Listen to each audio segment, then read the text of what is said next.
Welcome to Red Bulk Podcast. This podcast was created by James Schwartz, aka Talent Hatter, to facilitate the need of a community-centered podcast concerning YouTube and its surrounding medias. This idea is phase 2 of an ever-developing plan to provide a voice to the communities of YouTube. On today's episode, we sit down with Magiccatjenny and talk about CalNerdCon as well as VidCon's Industry Day. Today's music provided by Lewis Fieldhouse. You can find him on YouTube by searching fieldhouseUkTube or bandcamp at fieldhouse.bandcamp.com. If you're interested in being on the podcast, please send us an email at redbulkpodcast@gmail.com. We would love to hear your stories. This episode of Red Bulk Podcast is executive produced by Noah Roth. Special thank you to Ewan Brand. To your mark, buy your pie. To your mark, buy your pie. I'll be waiting there. I'll be waiting there. Welcome to Red Bulk Podcast. It's great to have you on. Thanks. It's great to be here. I've been on YouTube since it started. I got an account back in the early days. But to be honest, I wasn't really into vloggers at the start. I mainly watched YouTube for web shows and things like that because I was a film student. I was in college when YouTube started, and I don't know. I thought vlogging was kind of weird at first. I wasn't really interested. But I don't know what happened, but I think I just found some YouTubers later down the line. It was around 2010, and I got hooked all of a sudden, and I started making vlogs myself, and yeah, now I do it for fun. Definitely wish I would have been into it from the beginning, but, I got there eventually. Yeah, and that's what's important. Yeah. Do you remember what it was, finally, that got you to start making videos? I think the first YouTubers I started watching that made me say, hey, this actually is kind of cool, was Magiccatjenny and 5 Awesome Girls, which are both kind of common starters for a lot of people, I've found. They are, but they're really good starters. They are. I actually found them before I even knew who the Vlogbrothers were. So I kind of a little backwards there to Nerdfight, but it was pretty awesome. So I've been making videos on my channel Magiccatjenny for almost 2 years now. I've been vlogging a lot before then on various other sort of throwaway random channels, but I started Magiccatjenny to kind of okay, I'm going to make one video a week. I'm going to really make this hobby really awesome. Yeah, that's when you finally started getting really serious about it. Yeah. Definitely when I got serious about it. It's still just a hobby, though, but it's a pretty fun one. And that's kind of around the time when I sort of accidentally started a community gathering thing. Okay.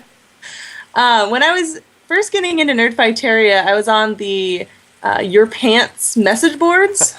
Oh, that is very... That was an interesting time on the internet.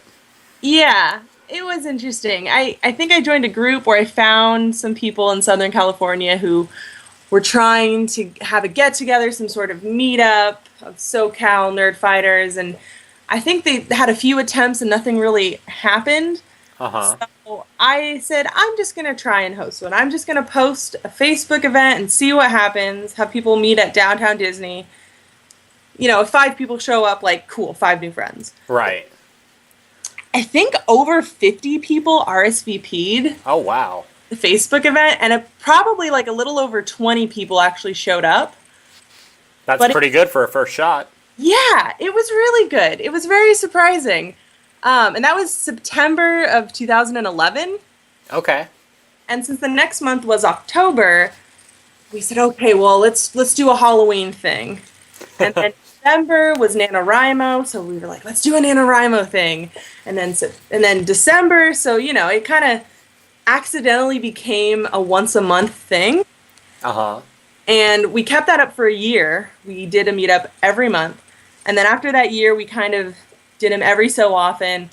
And next month is September, and it's our 2-year anniversary. Wow. Yeah, so it was just supposed to be a one-time thing, and now it's a community, I guess. Did you ever imagine it lasting for so long? Like, you knew that some people would show up for the first month, but Yeah. did you ever foresee it actually becoming, like, an annual thing? No, not at all. Because I was still technically, for the most part, like, kind of new to Nerdfighteria and YouTube, communities. Right. So I, like, completely had no idea this would become something that I'm accidentally hosting all the time. But it's great. I think it's because a group of the same people would show up all the time. And we became friends and had this tight-knit group formed. So, it was kind of just an excuse for us all to get together and hang out since people have busy schedules and such. So it's nice.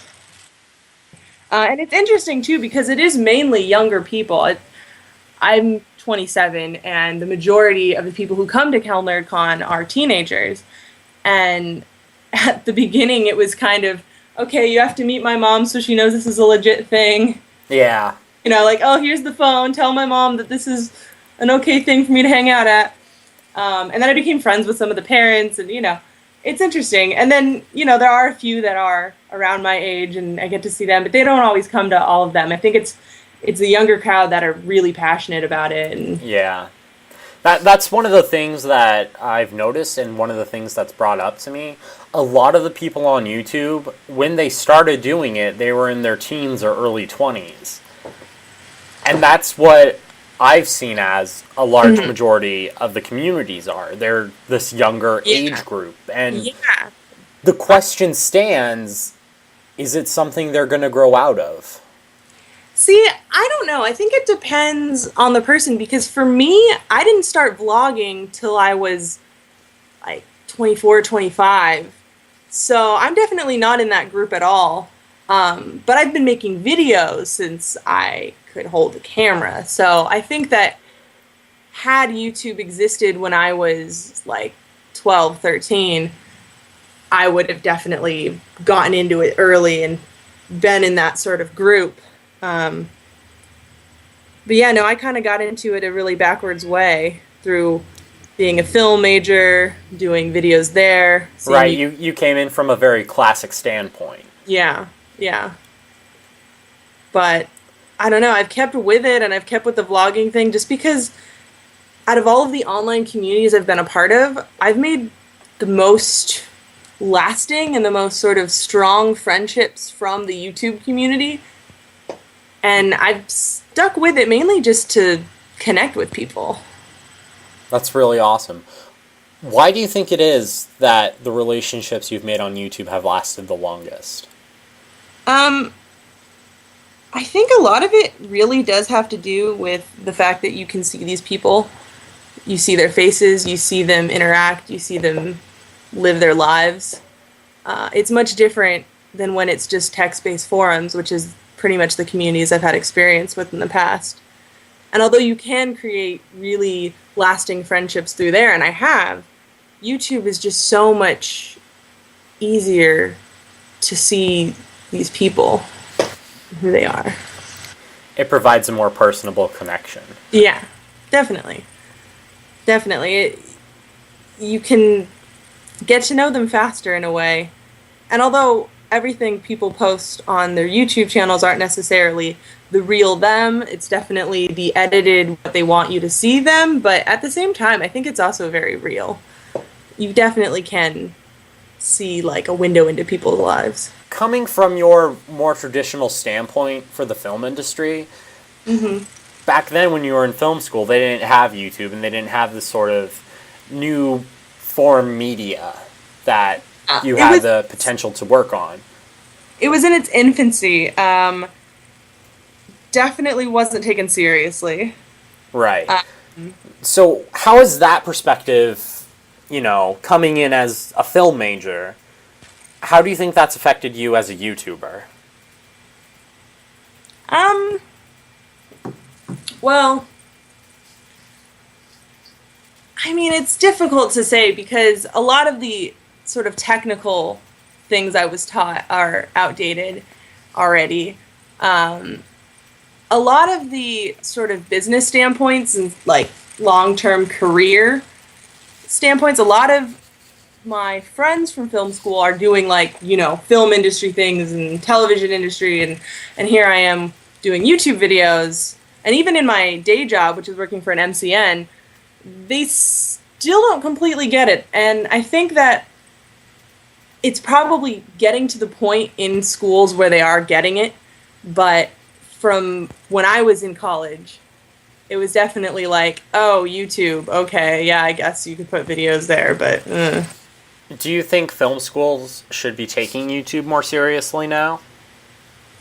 I think they definitely should. It's, I don't want to be cheesy and say it's the future of entertainment, but kind of could be. It has potential. It does have potential. I mean, most people are watching television on the internet these days as it is, through Netflix and Hulu and sites like that. Most kids watch YouTube more than, the Disney Channel or Nickelodeon or things like that. I think it's definitely something that people should be paying attention to seriously.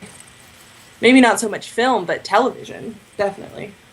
I think there's room for the hobbyist YouTuber, as well as, big MCNs and things like that to coexist.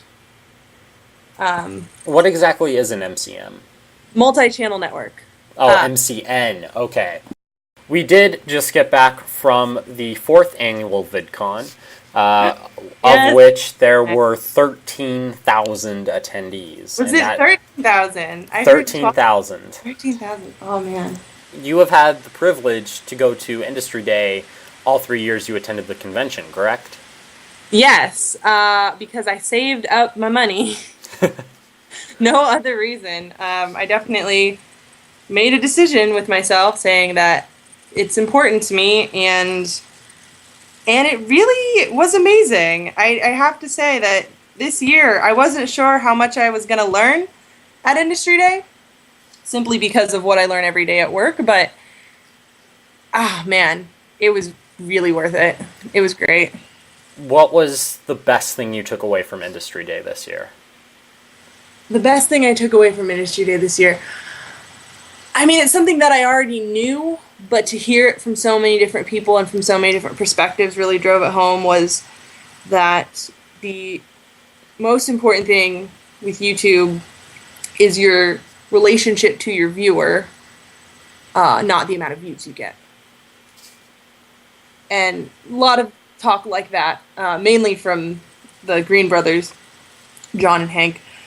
Actually, there was a few opposing sort of ideas from other people who are very interested in ad sales and advertising and things like that. The financial standpoint. The financial standpoint, yes, but definitely your views won't mean anything if the people that watching your videos aren't connecting with your content, and that's what's most important. And I think that's something that online video does that television and films can't do, is to have that two-way communication so instantly. Again, with making friends and making connections and collaborating, and I mean, things like that keep me on YouTube. The friendships I make, the people I talk to, the collaborations I do, being creative with other people that live in other countries, yet with the internet it's not a hard thing to do. And yeah, YouTube is definitely, it's a home for creative type, not just the biggest and the best.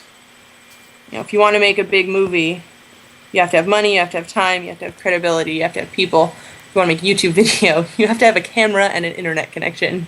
And you can do it, and I love that. Well, my channel is Magiccatjenny, and I post a lot of different things. I don't like to limit myself to one genre, so to speak.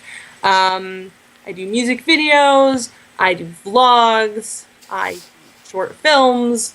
I've posted my entire series that I did at college called LMU's Next Top Ridiculously Good Looking Person. It's a mockumentary series, kind of like Top Model, but ridiculous, even more so. I'm actually working on, right now, I'm editing a new series for my channel that's premiering this Thursday called, I guess this is the first time I'm spoiling it here, called Science Fiction Double Feature, where I review some old sci-fi films. So that's a new big endeavor I'm taking on, but I'm excited for it. Life is crazy and life never turns out the way you plan it, so I'm just kind of riding with it right now. I definitely do want to keep my YouTube channel independent for now, not signed to any network. Keep that separate from work, whereas work, I will do work, and I love where I work. It's so much fun. I mean, where else do you get to just be on YouTube all day and get paid for it, and then go home and do YouTube for fun? Like, it's a pretty nice, like I got the best of both worlds, I feel.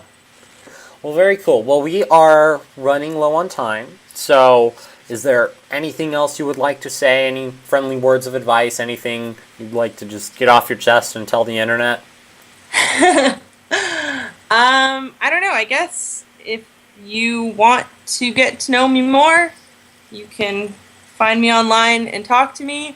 I'm really nice. I love making new friends. I want to meet you, and I want to be friends with everybody. So, yeah, talk to me. I'm nice.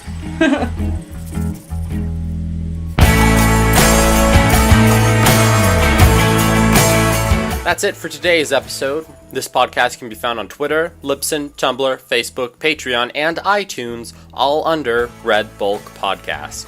My name is James Schwartz, and I will see you all next time.